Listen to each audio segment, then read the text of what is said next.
साथियों, जैसे जैसे लोकसभा चुनाव 2024 का नजदीक आता हुआ दिखाई दे रहा है, वैसे वैसे बीजेपी खेल खेलना शुरू कर दिए। आपको पता है कि बिहार के मुख्यमंत्री नीतीश कुमार को जब आरजेडी से नाता तोड़ना था और एनडीए गठबंधन में शामिल करवाना था, तो उस समय बहुत बड़ा खेल खेली। कर्पूरी ठाकुर जो पूर्व मुख्यमंत्री हुआ करते थे बिहार के, उनको भारत रत्न दे करके नीतीश कुमार को अपने साथ मिला लिया। लेकिन ठाकुर को भारत रत्न मिला है, ठीक उसी तरह कांशीराम साहब को भी भारत रत्न मिलना चाहिए। लेकिन बीजेपी को यह रास नहीं आई, बल्कि नीतीश कुमार को अपने साथ जोड़ने की पूरी तैयारी में लग गए और आरजेडी की सरकार गिरा करके नीतीश कुमार को अपने साथ ले लिया। लेकिन उसके बाद जब लाल कृष्ण आडवाणी जी को भारत रत्न देने की तैयारी में लग गए, तब लोगों ने सवाल खड़ा कर दिया, क्या बीजेपी दलित उपेक्षित नेताओं से परेशान है? क्या दलित उपेक्षित नेताओं को नहीं चाहती कि ऐसे ऐसे लोगों को भारत रत्न मिलना चाहिए? आपको पता होगा, जब बाबा साहब को भारत रत्न देने की बारी थी तो बहुत समय लग गए थे, बहुत वक्त लग गए थे। उसके बाद बाबा साहब को भारत रत्न दिया गया था। लेकिन अब बार बार चर्चा होती है, जिस तरह से दलित उपेक्षित लोगों के सम्मान के लिए माननीय कांशीराम साहब जमीन पर चढ़ करके इतना मेहनत कर आप दलित समाज के लोगों को ऊपर उठाने था, आगे बढ़ाने के लिए मेहनत करते रहे, आज भी उनकी गाथा इतिहास के पन्नों में स्वर्ण अक्षरों से लिखित है। और बार बार चर्चा होती है कि अगर भारत रत्न देने की बारी आए तो मान्यवर साहब को भी भारत रत्न दिया जाना चाहिए। लेकिन बीजेपी ने फिर से 3 लोगों का नाम आगे कर दिया।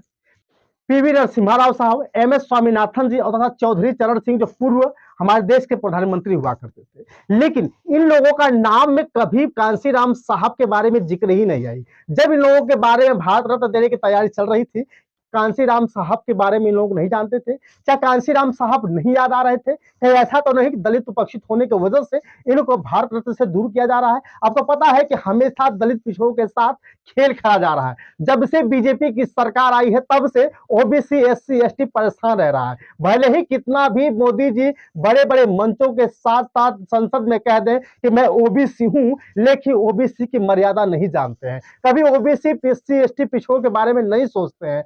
साफ जाहिर हो रहा है कि लाल कृष्ण आडवाणी साहब, PV Narasimha Rao, M S Swaminathan, Chaudhary Charan Singh के साथ जिस तरह से बिहार के पूर्व मुख्यमंत्री कर्पूरी ठाकुर को भारत रत्न देने की बात कही गई, अभी भी इनको कांशीराम साहब याद नहीं आ रहे हैं।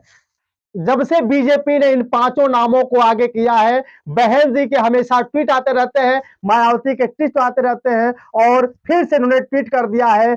जिस तरह से इन 5 लोगों को भारत रत्न दिया गया है, ठीक उसी तरह माननीय कांशीराम साहब को भी भारत रत्न देना चाहिए, क्योंकि बीजेपी जब अच्छा कर रही है, प्रधानमंत्री साहब जी अच्छा कर रहे हैं, तो उनको भी भारत रत्न देना चाहिए। बिहार के कर्पूरी ठाकुर को भारत रत्न जब बीजेपी ने दिया था, तो उस समय नीतीश कुमार ने क्या कहा था और किस तरह से हमारे देश के प्रधानमंत्री की प्रशंसा कर रहे थे। खुशी है, मैं इसके लिए केंद्र सरकार को और प्रधानमंत्री जी जिस को तरह से भी जयंत चौधरी के बारे में कहा जा रहा था, सूत्रों के हवाले से पता चल रहा था कि बीजेपी के साथ रालोद आएगी, यानी जयंत चौधरी बीजेपी के साथ गठबंधन करेंगे। उन्होंने भी मीडिया के सामने मोदी जी की खूब तारीफ की है। अब लग रहा है कि शायद जयंत चौधरी भी बीजेपी के साथ गठबंधन करेंगे, और विशेष तौर पर प्रधानमंत्री नरेंद्र मोदी जी को, क्योंकि उनके विजन का हिस्सा है। अब कांशीराम साहब को अभी तक भारत रत्न देने के बारे में कोई नहीं सोच रहा है, ना देने की संभावना है।